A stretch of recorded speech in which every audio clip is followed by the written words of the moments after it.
Today, we got a bit of a surprise update from Dune Awakening where they dropped a roadmap onto us. And inside of this roadmap, they kind of explain exactly what we can expect with not only the upcoming free updates that are expected to be coming out monthly, but also what we can expect with these upcoming DLCs, which are set to be launching in the game. Let's go ahead and jump on into it here, starting off with some of the free updates that they have planned to be coming into the game.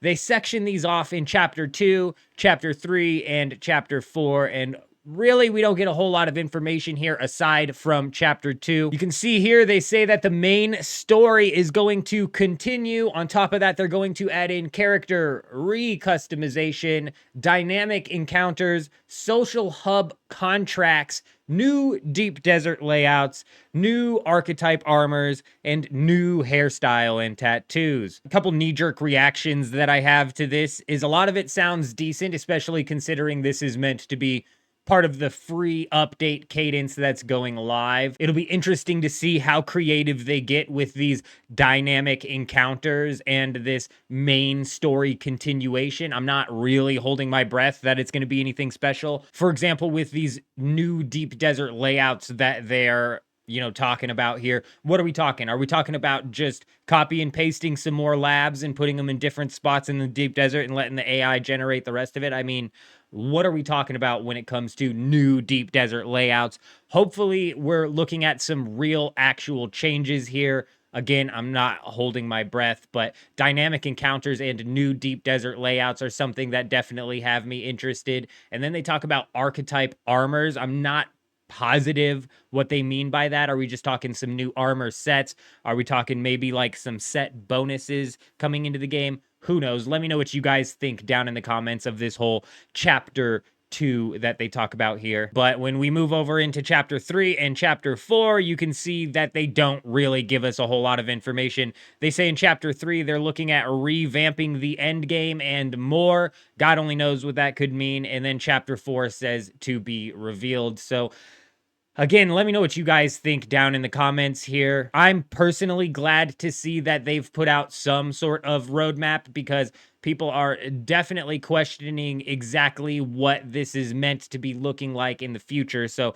getting anything, honestly, is something, I guess. But when it comes to a vague and generalized description such as revamping the end game and more, that's not enough information realistically, especially inside of a roadmap. You got to give us a little bit more to work with here. But this actually brings us out of the free updates and into the upcoming DLCs that they have slotted. The first one's going to be launching in September of 2025. A lot of people were predicting October, but it looks here that it's been officially slotted in for September. And what we're looking at getting out of this is actually quite interesting. Let's go ahead and break down this list. They say that we're going to be getting a new vehicle as well as a new contract chain with unique locations. On top of that, we're going to be looking at getting new building pieces and decorations, and then new armor and weapon skins, new swatches, and new emotes. They, at the very bottom, add "and more." But what really could this and more be here?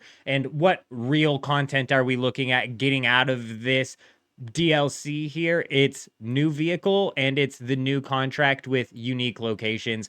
All of this right here is cosmetic fluff. You know what I'm saying? I'm not worried about the cosmetics coming into the game. Cool. Not much of a DLC in my opinion. So what exactly are we going to be looking at with a new vehicle? Are we finally going to be looking at getting the tank into the game? I doubt it, because with the way the deep desert works currently, the tank just does not work.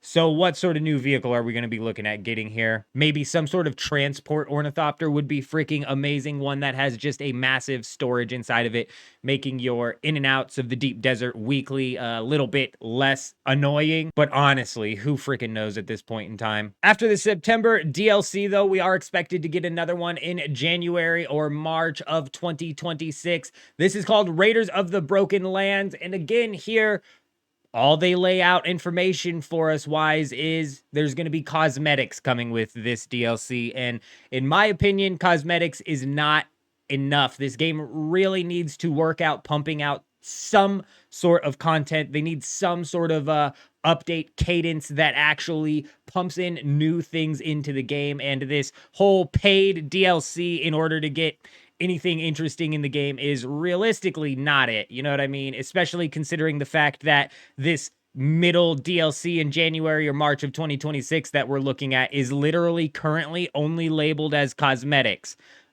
They've got to buff this list here. Surely come the time that this DLC is actually slated to drop, they've decided to add some sort of content into it. I feel like there's 0% chance this actually ends up being a cosmetic only DLC. And if that is the case, and they're not actually pumping in any new content into the game that is substantial, they're gonna run into problems sooner rather than later here, which actually leads me into the final DLC that is coming in April through June of 2026 called The Water Wars. They give us a little bit of flavor text here saying water is life. The water shipper families are at war, fighting for control of the polar caps of Arrakis. For me, I had always assumed that this was their first expansion rather than a DLC. However, just to the right of this here in 2026, it continues to say you know, you can expect to see expansion consoles, more free updates, more DLCs. So maybe this is the first expansion. I don't know. This flavor text here definitely reads off as if it is some form of expansion. Let me know what you guys think down in the comments. But I've had the prediction, and I'll lay it out here, that this Water Wars expansion, we'll just call it, this very first expansion that Dune Awakening drops, is basically going to heavily shift the game into a PvE-focused game, and they're going to practically abandon PvP. On live streams, which we run on YouTube as well as Twitch, be sure to check that out. I'll have a link to the Twitch down in the description.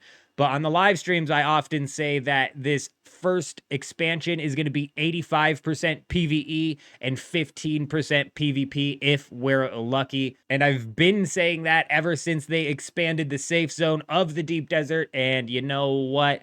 Every single week they come out with a new update that just leads me to believe that even more. Whether or not they can pull off any sort of like creativeness when it comes to their PvE variety, that's up for debate. That's totally up in the air at this point in time. Let me know what you guys think down in the comments. But again, this is the roadmap that Dune Awakening decided to lay on us, and a lot of it actually doesn't come with a whole lot of information here. So a bit disappointing, to be honest. If you're going to drop a roadmap, you could at least fill it with some real information that we can maybe try to hold you to. For example, for Chapter 3, when it says revamped endgame and more, they literally could do the tiniest little thing to revamp the endgame and call that like a minimum viable product, MVP, ship it out the door type thing. A lot of the times I'm concerned that these guys aren't even sure what direction they're trying to push anything inside of this game. Let me know what you guys think down in the comments. But other than that, I hope you guys all have an amazing day. I'm out.